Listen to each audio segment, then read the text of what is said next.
Olá, seja bem-vindo a mais um vídeo aqui no canal. E neste vídeo, ainda em continuidade com o nosso curso de Custom Tech Inter, vamos falar acerca de como funciona o sistema de posicionamento de itens ou de widgets dentro do Custom Tech Inter. Bom, basicamente, vamos dizer aqui que existem três formas de posicionamento de itens no Custom Tech Inter. Que o primeiro é o Place. Temos também, para além do Place, o Pack. Para além do pack, por fim, temos o grid. Então, essas três formas são as que nós podemos usar para posicionar os nossos elementos na nossa janela do Custom Tech Inter. Então, vamos neste vídeo falar acerca do posicionamento Place. Nos vídeos posteriores vamos falar acerca de outros tipos de posicionamento. Então, como funciona o posicionamento Place dentro do Custom Tech Inter? Basicamente, vou dizer que o Place funciona com sistemas ortogonais, ou seja, sistema de eixo das horizontais e eixo de vertical, sistemas ortogonais nesse caso. Então, ele posiciona verticalmente e horizontalmente, colocando os seus elementos devidos lugares. Então, vamos apresentar isto de uma forma mais bem explicada por agora. Vou aqui, na verdade, primeiramente, criar minha janela. Então, import Custom Tech Inter, import Custom Tech Inter as ctk. Vamos dizer aqui janela vai receber ctk.ctk entre parênteses, que estamos a começar, e vamos dizer aqui janela.main loop para rodar a nossa janela. Então vamos criar nossas primeiras configurações. Vamos dizer aqui janela recebe, ou seja, janela.title, vamos dizer que é app test, e janela.geometry, para criarmos a nossa geometria inicial, vamos dizer que é 700 por 400 pixels. Bom, feito isto, já temos a nossa janela rodando. Vamos no Run and Debug. Já temos a nossa janela rodando inicialmente com 700 de largura e 400 de altura. Aqui está a nossa janela com o título de app test, como nós dissemos. Então, o que eu estava a dizer é que o posicionamento Place ele funciona através de eixos de horizontal X e vertical Y. Então, ele funciona através de posicionamento desta forma. Como assim? Vamos criar aqui um elemento simples. Vou criar aqui um botão, por exemplo. Vou dizer aqui ctk.ctk button. E apenas vou colocar o janela, ou seja, onde ele deve estar posicionado. Vamos colocar janela e vou dar aqui o text. Então, text botão 1. Exatamente. Então, para posicionar este elemento aqui, posso colocar aqui ponto, por exemplo, place, já que vamos trabalhar com place. Então, ponto place. Só que ao colocar ponto place tem dois parâmetros que devem, ou seja, dois argumentos que devem entrar, que é o eixo x e o eixo y. Nesse caso, posso dizer x é igual a 0, vírgula, y é igual a 0.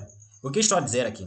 Que este elemento, button, vai estar no 0 pixel de eixo X e 0 pixel de eixo Y. Se você consegue entender, por exemplo, se esta tela do VS Code fosse essa aplicação, o elemento button tinha que estar aqui neste canto, porque é 0 pixel de horizontal e 0 pixel de vertical. Então, ele começa de lado esquerdo da sua tela, nesse caso, lado esquerdo da sua tela, ao lado direito da sua tela, de cima para baixo. Esse é o posicionamento dele. Então, vamos rodar aqui para poderes ver como é que isto está a funcionar, onde é que está o nosso botão. Então, aqui podes conseguir observar, o nosso botão está praticamente encostado no canto, no eixo, no canto da nossa aplicação, com 0 de X e 0 de Y. Mas, se eu fazer, por exemplo, alguma mudança aqui, se X, por exemplo, eu colocar 20, ele vai começar em 20 pixels. Entenda que esses números são medidas em pixels. Para place, ele mede esses números em pixels. Compreenda isso aí. Então, ele vai começar em 20 pixels. Se nós executarmos, você irá ver que o nosso botão está em 20 pixels. Então, vamos criar aqui o botão 2. Vamos copiar isto aqui, Ctrl C, e vou vir aqui, vou clicar em Ctrl V. Temos agora o botão 2. Entenda que se eu executar com o mesmo posicionamento, o que vai estar por cima é o botão 2. Por que é o botão 2?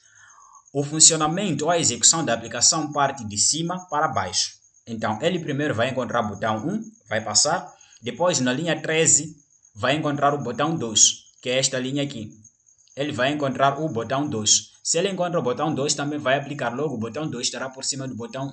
Só vamos executar isto para você poder verificar que o botão 2 estará sobreposto por cima do botão 1.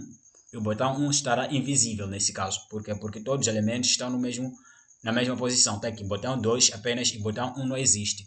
Mas se eu deslocar, por exemplo, estou no 20 do eixo X, mas quero deslocar esse para 20 também do eixo Y, nesse caso de cima para baixo, vou começar em 20 pixels.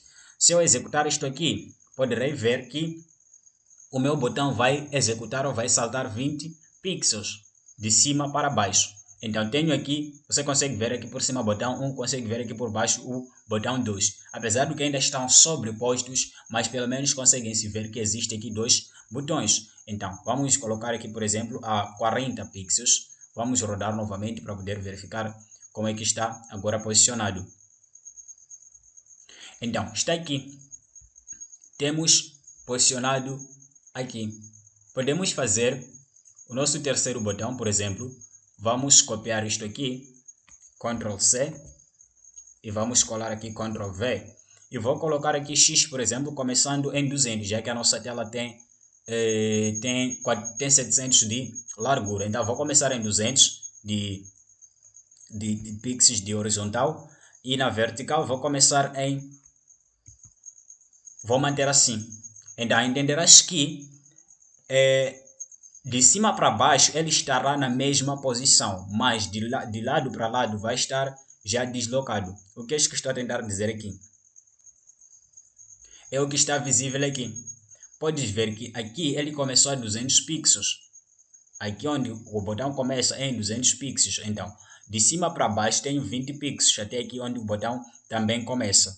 Logo, este botão, primeiro, segundo e terceiro. Vou colocar aqui botão 3. Então, entenda que o posicionamento não tem nada a ver com a identificação de cada botão aqui.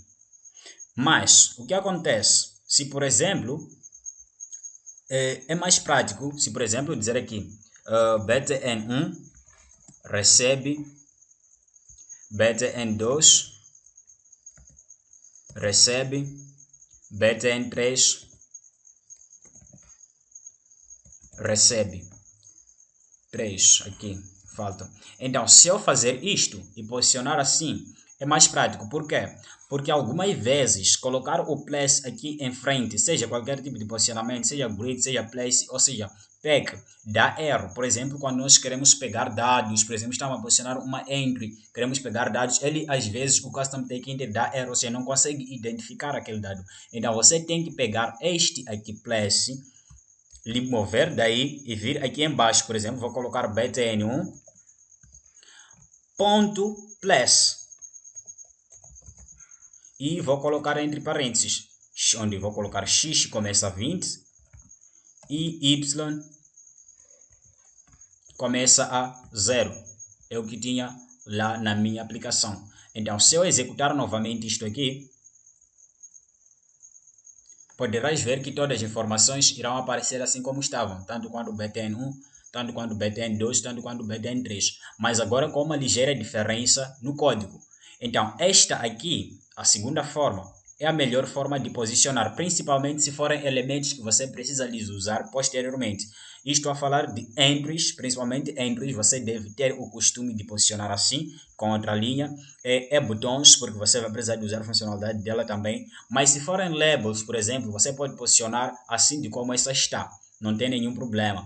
Ou raras vezes vai gerar problema, a não ser que seja label que você quer passar por ela conteúdos de uma forma dinâmica, mas se for label que é estático, não precisa de você se maçar em posicionar por debaixo da linha, ou seja, chamando a variável, porque a diferença maior que nós temos aqui é que aqui podemos não criar variável. Então, aí não temos variável. Se for que esta label, ou este botão, ou esta entry, você não precisa lhe chamar em qualquer momento. Pode posicionar assim. Essa é a diferença. Não precisa você colocar uma variável, principalmente, para poder posicionar ou para poder usar algum elemento. Mas, se for útil, se você quiser usar posteriormente este elemento, te aconselho e te recomendo a posicionar desta forma.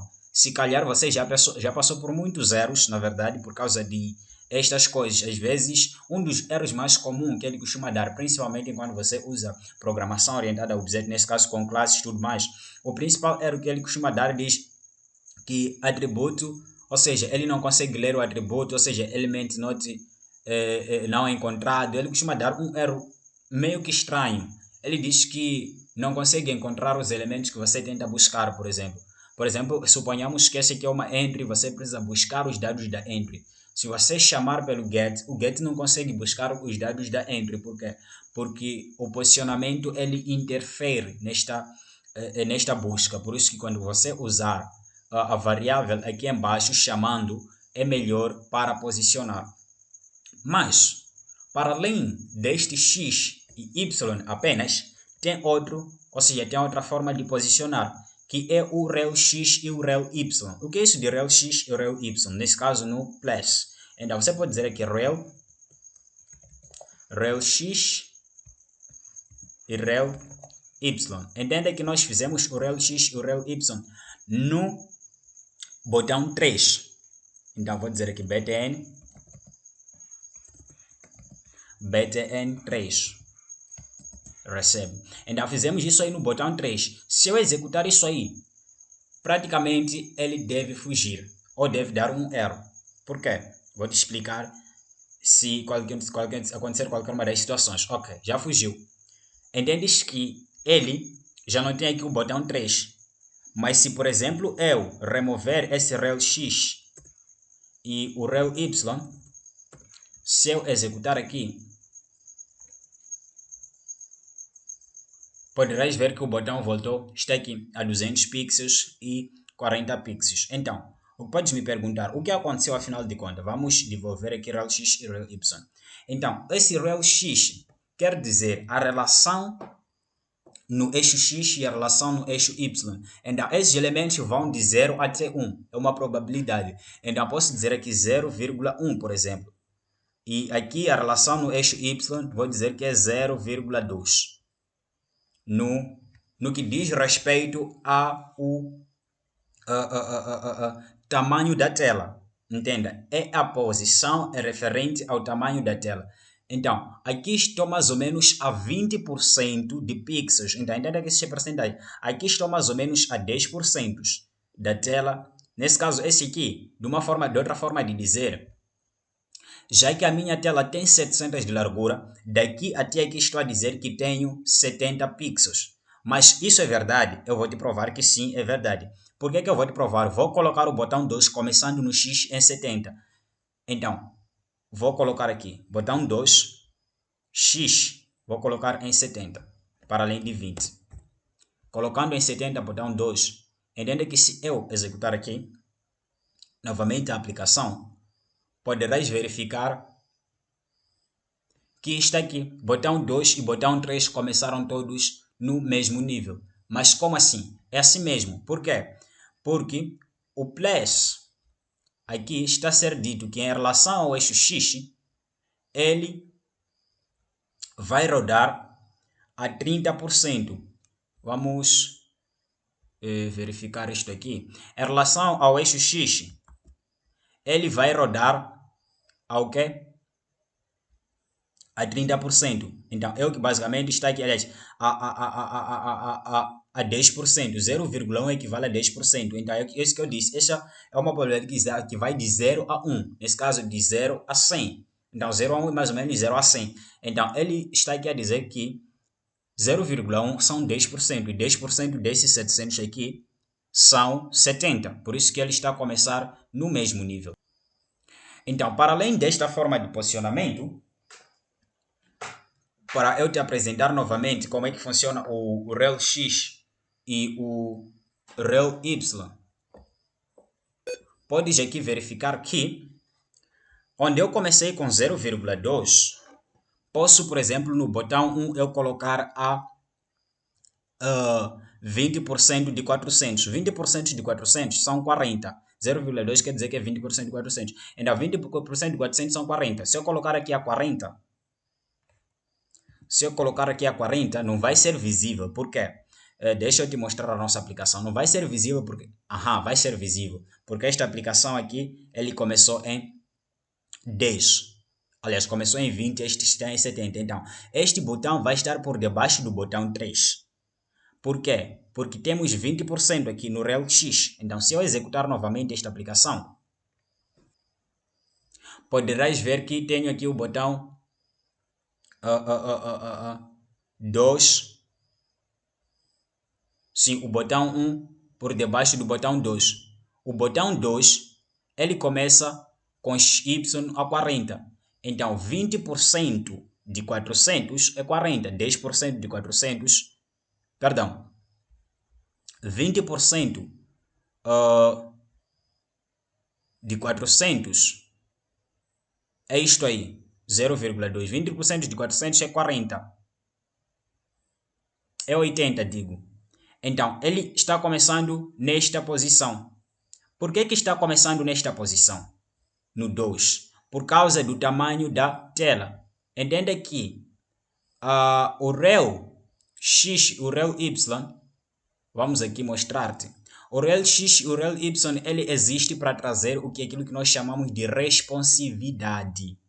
Podes ver que se eu movimentar isto aqui, o botão 3 ele está a seguir o andamento da tela. Não sei se você consegue observar. Observa muito bem. O botão 3 ele está a comprimir, tanto quanto está a afastar, quanto mais eu abro a tela. Então, quanto mais eu abro a tela, o botão 3 está mais para cá. Mas quanto mais eu fecho, o botão 3 também está a fechar. Podes ver que enquanto eu fecho a tela, o botão 3 ele está a tender a fechar também.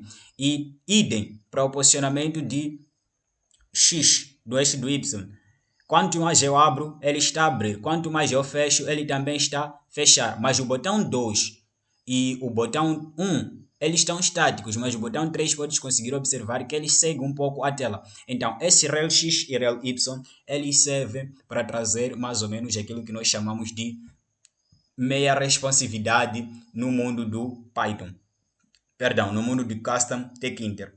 Então, esta é a forma que você tem, usando o Place, para posicionar os seus elementos com responsividade aqui. Vou comentar aqui, posicionando com meia responsividade. E aqui é posicionamento normal. Então, este era o nosso vídeo de hoje. Espero que você tenha compreendido e tenha entendido bem o funcionamento do PEC, na verdade. Estas duas formas são as formas mais usadas e que você pode usar e aplicar nos seus projetos aí para poder posicionar os seus elementos. Entenda que o PEC é a forma mais livre que alguém tem para posicionar os elementos na sua tela. Diferente do... Perdão, estamos a falar do Place. Diferente do PEC, diferente do Grid, que já vem autoposicionado, principalmente o PEC já vem autoposicionado. O Place, ele é mais ou menos o mais livre possível de você posicionar e espalhar os seus elementos dentro da sua tela. Por exemplo, posso vir aqui e coloco esse aqui, começando em 100, por exemplo. Se eu atualizar aqui, você poderá ver que ele já desceu até lá mais para baixo. Não importa se o botão 1 está lá em cima ou está escrito lá em cima, ele no X está lá. E no Y, se eu colocar aqui, por exemplo, a 200, irás ver que ele vai descer mesmo para baixo. Vai descer mesmo para baixo, deixando todos esses outros botões. Então, irás ver que o botão 1 vai estar mais para baixo. Está aqui o botão 1. Então, o botão 3 está lá em cima, o botão 2 está lá em cima. Então, basicamente, você pode mexer com toda a tua tela e toda a tua posição da tela. Por quê? Porque você vai mexer de pixel em pixel. Espero que você tenha gostado do vídeo. Se você gostou do vídeo, deixa o seu like. Se inscreva no canal se você não é inscrito. E siga o nosso Instagram pelo @setprogramação. Te espero por lá. Até a próxima aula.